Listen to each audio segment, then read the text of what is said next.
Hi there. Welcome to Berman's Call. We are here to take your questions on both stocks and ETFs today. You can reach us toll free at 1-855-326-6266, or you can email us at bermanscall@bnnbloomberg.ca. And Larry joining us now. Okay, so we have to start with market reaction, Larry, to the U.S. strikes on Iran. What do you make of what we've been seeing unfolding over the weekend after these talks have been going on for weeks, and also how the markets have been reacting? You know, sadly, shortly after Israel was attacked a couple of years back, I said I didn't believe that this would end until there was regime change in Iran. And it certainly looks like under the Trump administration, that is their plan here. So, you know, the president's been out in the last 48 hours on media, different ways, basically saying there's going to be weeks and weeks and weeks left of this. So the market is a little surprising at how resilient it was today in terms of the snapback during the day. But in almost all cases, when you see these geopolitical shocks to the market, you know, they're measured in days and weeks, not permanent. And so everything here from that perspective, I think, is very, very temporary. Market response today might be that there was a lot of anticipation on this. And so it's, you know, get short in front of it, cover the shorts when it happens. If you're buying a hedge like on bonds, you know, buy the hedge ahead of time, sell it when the event actually happens. So we're seeing a little bit of that today for sure. And that might explain at least some of the volatility we're seeing. Yeah, and obviously we're going to talk a little bit later about how really investors can kind of capitalize, I guess, or get into what's happening here in terms of markets and where they can maybe invest. But just when you talk about like a possible regime change in Iran and how you feel that is something that needs to happen, that's not something that would happen overnight, right? Like how long do you think investors are going to have to kind of wait for? Well, that's a good question. Sadly, we saw with what happened with Iraq, they weren't able to get a government formed and ultimately pulled out, and Iraq's a bit of a mess now. So I don't think that that's going to happen. But when President Trump says, okay, Iranian citizens, it's up to you now, I think that's one of the lessons learned from Iraq, saying, you know, we need locals to rise up here and take their country back, so to speak. From when the Shah was overthrown, you know, going back now, what is it, 47 years, I think. Okay, let's move on because I know there's a couple other topics we want to cover here today, including Nvidia. So when we were speaking last week, this was before Nvidia reported earnings. The company has since reported last Wednesday. Relatively strong reporting, I believe, in terms of the latest earnings report. But what do you make of the market reaction to Nvidia a couple days later? Well, that's it. So you up until the Nvidia earnings, you had heard from just about every, you know, tech scaler firm that they were investing tens of billions of dollars. And that was going to mean just a huge runway for Nvidia and all their friends. And then when the news actually came out, market wasn't more than expected. So there's a lot of noise happening there. But when you look back at Nvidia, you know, where it was about a year ago, around 180, it's 180 now.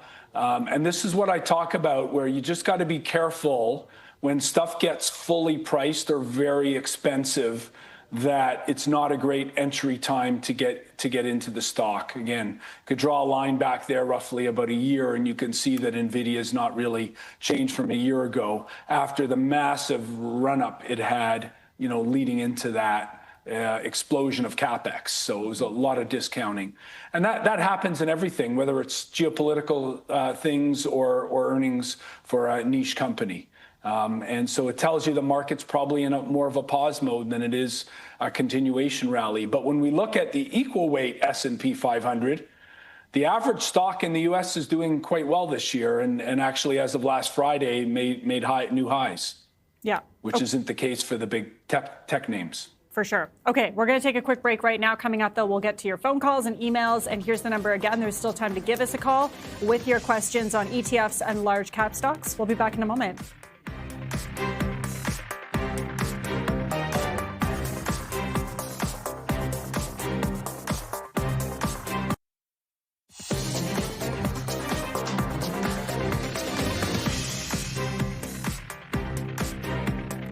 welcome back to Berman's Call. We are here with Larry Berman, and we're going to get straight to your questions. So, Larry, first one is coming from an email. It's from Kent in Kingston, Ontario, and it reads, "Hi, Larry. Puzzled on why ZWB, covered call Canadian banks, closed down 1.6% last Friday. However, looking at TD down 1.6%, BNS down 1.5%, RY down 1.7%, and NA down 1.06%. Why is ZWB down comparable to the banks it holds? I expect a decrease, but not to the same magnitude. I thought the covered call would dampen this." Larry? Yeah, so it's an excellent question. And the answer is it's possible on the day before that the NAV of that fund might have closed a penny or two higher. So the ETF might have closed a little bit above where it should have on the last trade relative to the NAV. And it might be on that day it closed, it was a little bit less. So sometimes you get that couple of pennies here or there, which can add up to, maybe 10 basis points, maybe 20, if it's off a couple pennies. But so that's one factor. Two, when the market goes down, you're actually short volatility in a covered call ETF. So what does that mean? You're short calls, and if volatility goes up in something you're short, well, that could actually erode your NAV a little bit. Not that you wouldn't earn that when ultimately the option expires. So on a day-to-day basis, it's not a perfect tracking. If you have a slow decay or a flat market over a longer period of time, that's when your covered calls really shine and add a lot of value. If the market's going down rapidly over a short period of time, 2 or 3 or 4 or 5 days, like we saw during the tariff tantrum a year ago or so in April, the covered calls don't give you a lot of protection in that environment. And the fact that the market, shot up very quickly right afterwards makes the outcome typically even worse. So the covered calls are defensive, but they're this much defensive, not this much defensive, right? If you want pure protection, BMO has a series of ETFs that actually buys puts and sells a call to pay for those puts. And those structured ones are going to give you a much better ride for volatility than the covered call ones will be. If you're just a pure income seeker, then the covered calls are what you have, but you shouldn't be investing them purely for defense. They're more tax efficient income than they are a real defensive play. Okay, we're going to go to a caller now. Andreas is calling in from Calgary with a question. Hi there, what's your question? Hello. Hello to the both of you, and thank you for taking my question. Larry, I wanted to know your thoughts about Microsoft. I know it's had quite a pullback here. It's a fairly good, well-run company as well. But in amongst the market conditions here with the AI sentiment and everything as it is, would you be a buyer here of Microsoft at these prices? I'm just going to hang up and listen what you have to say. Thank you so much. Okay, thanks, Andreas. Yeah. Yes, I am actually a buyer of Microsoft here. When Microsoft was 500 plus, trading at 35 times forward earnings, 6 months ago, I didn't like it. It was overvalued to me. Sitting here at $400, trading at 25 times earnings, it's better value. So I wear a GARP/value hat, growth at a reasonable price, or something that's discounting to some sort of intrinsic value. So I like Microsoft better here than I liked it over 500. And I've been nibbling here. It's still underweight. So if you think of Microsoft being about 5 or 6% of the S&P 500, in my growth fund, it's only 2% at this point. If it goes down to about 350, at that point, to me, I'm more of a full weight position in Microsoft. So I like it here and I'm nibbling. I don't love it yet. All right, we're going to go to another caller. Carmelino is calling in from Montreal with a question. Hi there, what's your question? Hi, Lindsay. Thanks for taking my call. My question is on ZMI, BMO monthly income, compared to ZST, also from BMO. I was wondering what the difference would be and which one would be good for my tax-free savings account. Okay, thanks for that Okay, question. yeah. So in a TFSA, you're never going to experience any tax implications. So it doesn't really matter what the source of income is. So ZST is buying discount bonds, and there's a tax benefit there. So TFSA isn't the right vehicle for that investment. In a taxable account would be a much better vehicle for a ZST. So ZMI is an income strategy. You're basically buying a balanced fund with exposure to global dividends, domestic dividends, preferred shares, bonds. It's a real nice mix of balanced income-oriented strategies. And again, in a TFSA, your tax treatment doesn't matter. So getting a lot of income into that is actually a good thing. So I would prefer a ZMI, but both of them have very different risk profiles too. ZST is like a money market ETF, and your capital is really not at risk. There's that much risk, like it's a a thin hair kind of thing. ZMI, you've got equity market risk and more volatility with it, but in the long run, you're going to do much better with a ZMI. So hopefully that gives you some ideas. All right, we're going to go to an email question now from Ed in Windsor, Ontario. And this reads, please discuss ZLSC or ZLSU. How safe would they be in a down market/recession?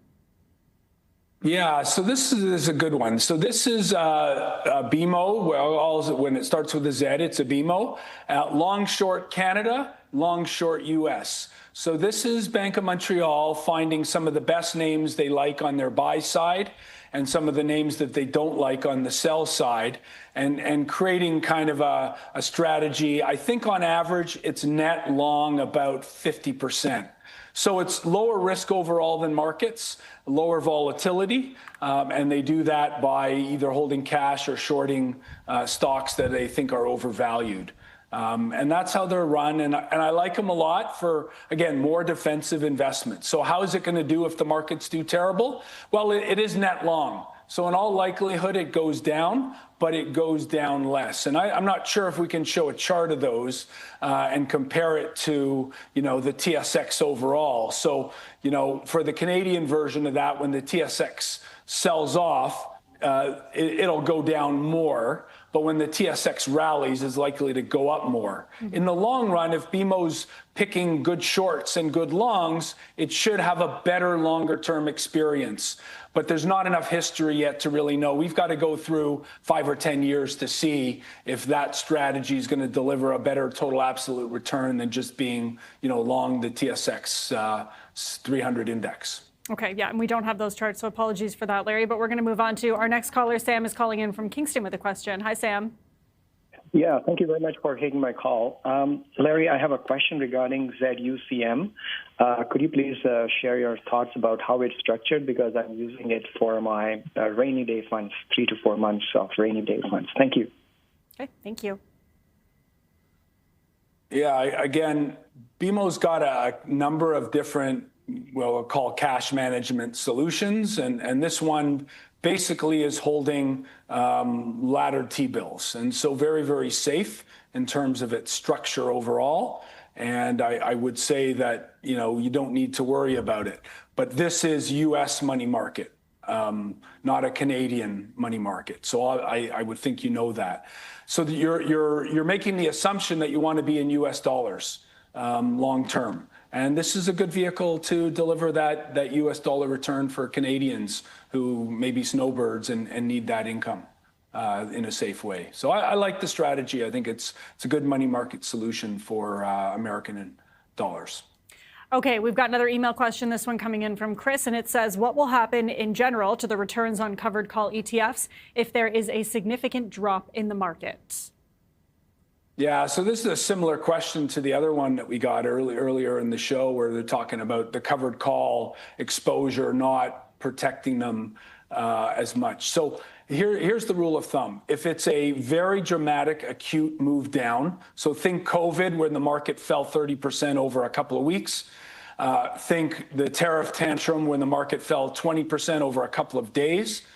you're not going to get any protection at all. Like it's marginal from these covered call strategies. And depending on what's happening with volatility at the time, it may be very bad for you in terms of you're going to end up rewriting options, getting called away, and not recovering the upside if the recovery is very, very quick. So again, don't use covered call ETFs when you're bearish and think the markets are going to fall a lot. Use those other ETFs that BMO offers that give you the callers and put protection in them. They're going to give you a much better experience. But if you think the market's peaked and likely to go sideways, then the covered call ETFs are going to give you better tax efficient income and a better overall return. So I've always said sideways, up slowly, down slowly, covered calls work. But if we're going to get rapid declines, then these covered call strategies just aren't going to give you the protection that people are hoping for in those kind of down markets. All right, we've got one last caller question I believe we have time for. Mike calling in from Edmonton with a question. Hi, Mike.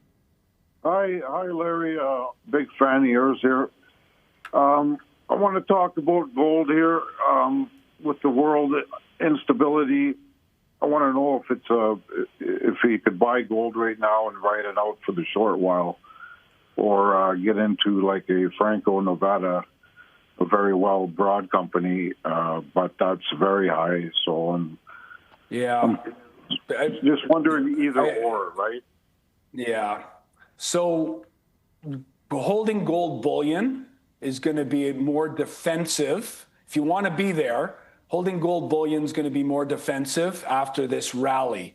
The gold stocks are levered to the underlying commodities. So you're going to have more volatility in a Franco-Nevada and any of the gold names, frankly, than you are in the bullion itself. So my rule of thumb here is that if you want to be there and it's gold equities versus gold bullion, gold bullion more defensive, gold equities more aggressive. I would be underweight both at the moment from a tactical trading perspective. I think gold probably goes to 4,000 before it hits 6,000. I think gold can go higher. We could see gold at 10,000 given the debt problems in the world and why people are buying gold today. So I think it's going to go up in the long run. Very bullish for the whole sector overall, but right now I would think the correction risk is higher than the upside at this point. Okay, we're going to take a quick break now. Coming up, though, today's educational segment, Larry will tell us why, when it comes to geopolitics, you should sell the news. That's next. Stay with us. Larry Berman is one of Canada's top technical analysts. He's the co-founder and chief investment officer of Q Wealth Partners. To learn more, visit qwealth.com. Opinions expressed by Larry Berman are his own and do not necessarily reflect the opinions of BNN Bloomberg, its parent company, or affiliates.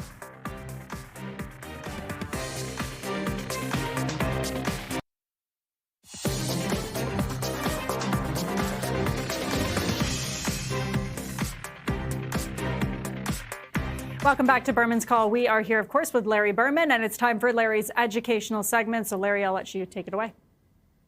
Yeah, there's a saying in markets, buy the rumor, sell the news. And the rumor in this case was that the U.S. may or may not attack Iran and seek regime change and an end to their nuclear ambitions. And so that's the event, that played out over the weekend. So, investors, this was not a surprise. Investors kind of suspected that this was going to happen. And it's very similar to when Russia, invaded Ukraine a few years ago. It was widely known troops were building up around the border, and eventually they went in.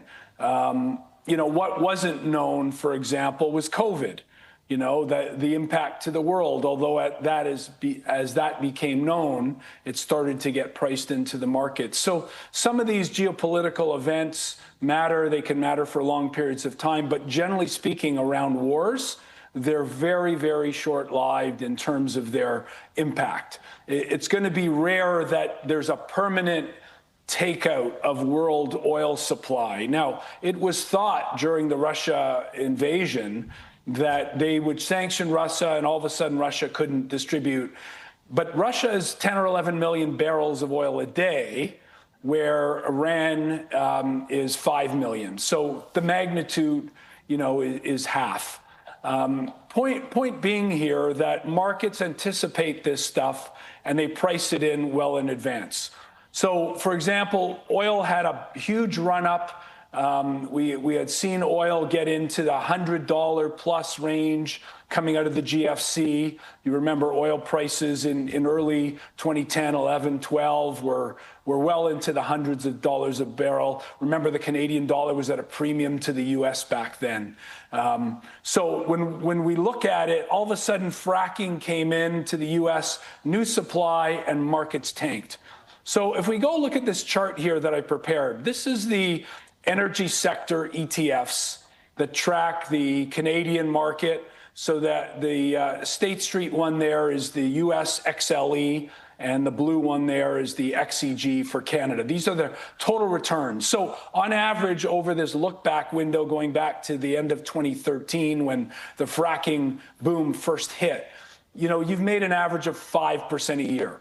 Frankly, that's all come in the last year. From the from the tariff lows, this sector has made nobody any real money. And it was really President Trump being much more supportive of oil markets and energy markets in general that really was the catalyst. But recently, we had a sharp move up, and a lot of that move was anticipated. So you could see that the total return there in percentage terms went from about 50% to 100%. So we really almost doubled in price in terms of these energy companies in the last few weeks. And so markets pricing in higher oil prices, it's unlikely that they stay at these levels because these geopolitical shocks are temporary. And whether it's a hurricane taking out supply, it gets fixed and we get beyond that. In fact, if anything, with Venezuela and Iran coming onto the world perhaps to be a better distributor of oil to the world than they are today, we might be looking at more supply versus less in a short-term basis. So sell the news. We actually, for our tactical funds, got out of all our energy exposure where we'd been accumulating positions over the last couple of years every time we saw a big dip in the sector. This is not a rally to chase as tactical. Take some money off the table here on the energy names. Don't look for these things to give you a good return over the next 3 to 5 years. They're pricing in a lot of good forward news right now based on the anticipation of this closing of the Strait of Hormuz or whatever happens in the next couple of weeks. Okay, we will leave it there. Larry, thanks for that. And of course, if you'd like to follow Larry online, you've got options from YouTube to LinkedIn. And we will leave it there. That's it for today's show. Join us for Berman's Call Mondays at 3:20 p.m. Eastern, 12 noon Pacific. The close is coming up next. Stay with us.